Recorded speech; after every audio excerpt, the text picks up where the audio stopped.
Jadi teman-teman sekalian, sadarilah mati akan datang dan jadilah seperti Bilal radhiyallahu anhu, sahabat Nabi yang mulia. Waktu ditanya, "Ma ra'yuka bil maut?" Apa pendapat Anda dengan kematian? Kata beliau, "Marhaban bil maut." Selamat datang kematian. Apa yang saya mau takutin? Apa yang dia mau takutin kalau selama hidupnya dari bangun tidur sampai tidur semua ketaatan? Pastilah terbalik, orang rindu, gitu kan? Orang mukmin itu rindu. Jadi memang teman-teman sekalian, mati itu akan dilaluin. Dan memang mati sebuah pintu, kita harus laluin. Tanpa mati tidak bisa. Tapi orang beriman tahu, mati itu justru kebahagiaan buat dia. Karena semua yang bertahun-tahun dia kerjakan, dia akan panen di sana. Semua kehidupan abadi ada di sana, maka dia rindu dengan mati. Tidak perlu takut, gitu kan? Toh akan datang. Jadi harusnya difahami masalah-masalah seperti ini.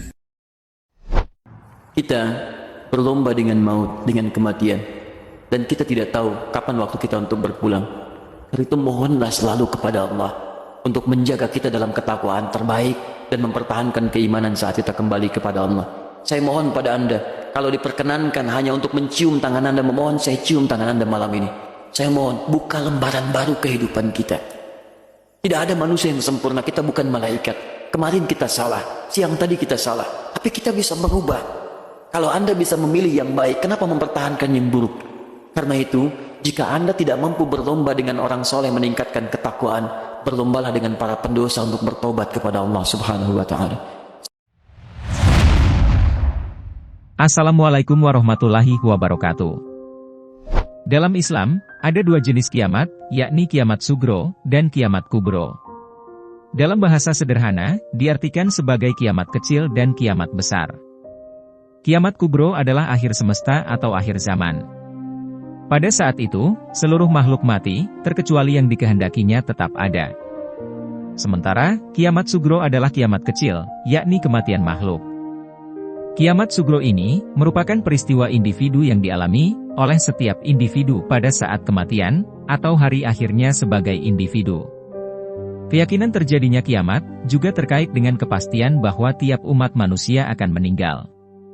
Selanjutnya, seluruh manusia akan dibangkitkan kembali pada kiamat kubro, dan dikumpulkan di padang mahsyar. Sama seperti kiamat kubro, cukup banyak tanda-tanda kiamat sugro, atau kematian. Dalam Islam, tidak ada tanda-tanda spesifik, yang dikaitkan dengan kiamat sugro, sebagai peristiwa individu pada saat kematian. Namun, terdapat tanda-tanda kematian umum, yang diasosiasikan dengan kematian, dan persiapan menghadapi kehidupan setelah mati. Berikut adalah beberapa tanda-tanda perubahan fisik, yang sering dianggap relevan dalam konteks kematian dan akhirat.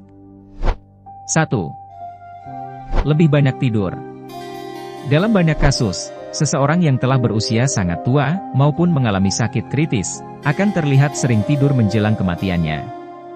Durasi maupun frekuensi tidur, yang semakin bertambah, menjelang 40 hari sebelum kematian, diakibatkan oleh metabolisme tubuh yang semakin melemah, seiring dengan fungsi tubuh, yang juga ikut menurun.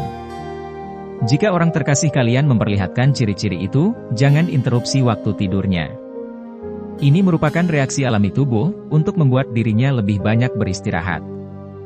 Bantulah mereka, agar tidurnya lebih nyenyak, dengan memastikan jika lingkungan sekitarnya tidak berisik, maupun kamar tidurnya terasa nyaman.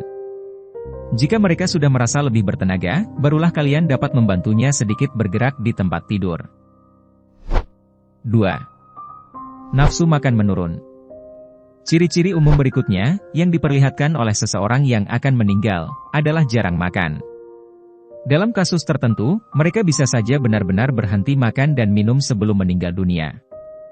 Ketika seseorang telah mendekati ajalnya, tubuhnya tidak lagi memerlukan energi, layaknya orang yang normal. Artinya, nafsu untuk makan dan minum juga perlahan-lahan akan ikut menurun. Namun demikian, penting bagi kalian untuk memastikan jika orang itu tetap makan dan minum. Sebisa mungkin, kalian terus menawarkan makanan dan minuman yang disukainya. 3. Tidak mau bertemu, atau bersosialisasi dengan orang lain. Seseorang yang masih sehat, baik itu introvert maupun ekstrovert sekalipun, pastinya ingin bersosialisasi dan bertemu dengan orang lain. Namun, bagi seseorang yang mengalami sakit parah, kemauan untuk bertemu dengan orang lain, mungkin tidak akan sebesar dahulu. Kemauan untuk menyendiri ini dirasakan wajar.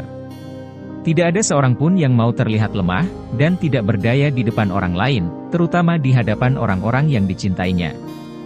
Jika mereka mempunyai permintaan khusus, untuk tidak menemui atau menghubungi orang tertentu, hormatilah permintaannya. Begitu juga sebaliknya, jika mereka ingin menemui seseorang secara khusus, turutilah permintaannya. 4. Perubahan fisik secara signifikan. Perubahan fisik secara signifikan, kemungkinan menjadi ciri-ciri yang paling jelas terlihat pada seseorang yang akan meninggal dunia. Beberapa ciri-ciri fisik yang terlihat jelas dari seseorang yang akan meninggal dunia antara lain: hipotensi, tekanan darah menurun. Kulit akan berubah warnanya, dan terlihat berbintik kebiruan, khususnya di bagian atas tubuhnya. Hal tersebut terjadi karena aliran darahnya menurun. Detak jantungnya tidak normal. Mengalami inkontinensia, atau sering mengompol, karena fungsi sistem kemihnya tidak lagi berjalan dengan maksimal. Urin berwarna kecoklatan, karena fungsi ginjalnya melemah. Luka dekubitus, yaitu titik nyeri yang seringkali muncul di tonjolan tulang akibat tekanan besar berkelanjutan di salah satu area tubuh tertentu. Irama pernapasannya melemah. Kuku, kulit, dan bibir jadi terlihat lebih pucat dan membiru karena aliran darahnya berkurang. Namun, sekali lagi perlu digarisbawahi, jika tidak semua orang akan memperlihatkan tanda-tanda dan gejala tersebut pada beberapa hari sebelum dirinya akan meninggal dunia. 5. Otot semakin melemah. Seseorang yang telah mendekati ajalnya, kemungkinan akan mengalami atrofi otot. Atrofi otot merupakan penyusutan dan hilangnya massa otot akibat lama tidak digunakan. Hal tersebut umum dialami oleh seseorang yang terus berbaring dalam jangka waktu panjang karena sakit keras maupun sedang kritis, sehingga tidak dapat bangkit lebih lama. Seiring dengan ototnya yang melemah, aktivitas ringan yang sebelumnya dapat dirasakan juga semakin sulit dilakukan. 6. Suhu tubuh menurun. Sirkulasi darah seseorang yang akan meninggal juga hanya berfokus untuk menjaga organ vitalnya yang penting, seperti otak dan jantung. Artinya, hanya sedikit darah yang benar-benar mengalir ke kaki dan tangannya. Ketika sirkulasi darah tidak lagi normal, wajar jika kulit di bagian kaki dan tangannya terasa lebih dingin ketika disentuh. Selain itu, kulitnya juga akan terlihat lebih pucat dengan titik keunguan maupun kebiruan. Tidak ada seorang pun di dunia ini yang dapat mengetahui ajal yang akan datang menjemput dirinya. Kematian merupakan misteri alam terbesar yang bisa terjadi kapan saja dan kepada siapa saja tanpa dapat diprediksi. Namun, terdapat ciri-ciri khusus dalam kasus tertentu yang diperlihatkan ketika seseorang akan meninggal, terutama menjelang 40 hari sebelum ajalnya. Bagi keluarga dan kerabat terdekat yang akan ditinggalkan, pengetahuan mengenai hal tersebut akan menjadi bekal untuk memperkuat mental dan mengikhlaskan kepergian orang yang dikasihani. Sementara itu, bagi seseorang yang akan meninggalkan keluarganya, dirinya bisa lebih damai dengan kepulangannya. Meski demikian, beberapa orang yang pernah berada dalam situasi kritis kemungkinan juga dapat sehat kembali dan beraktivitas normal seperti sedia kala, sebelum akhirnya berpulang ke sisi Tuhan. Jangan lupa klik tombol subscribe-nya, like, komen dan nyalakan lonceng agar channel ini bisa lebih semangat berbagi informasi seputar Islam. Terima kasih sudah menonton, semoga bermanfaat. Wassalamualaikum warahmatullahi wabarakatuh.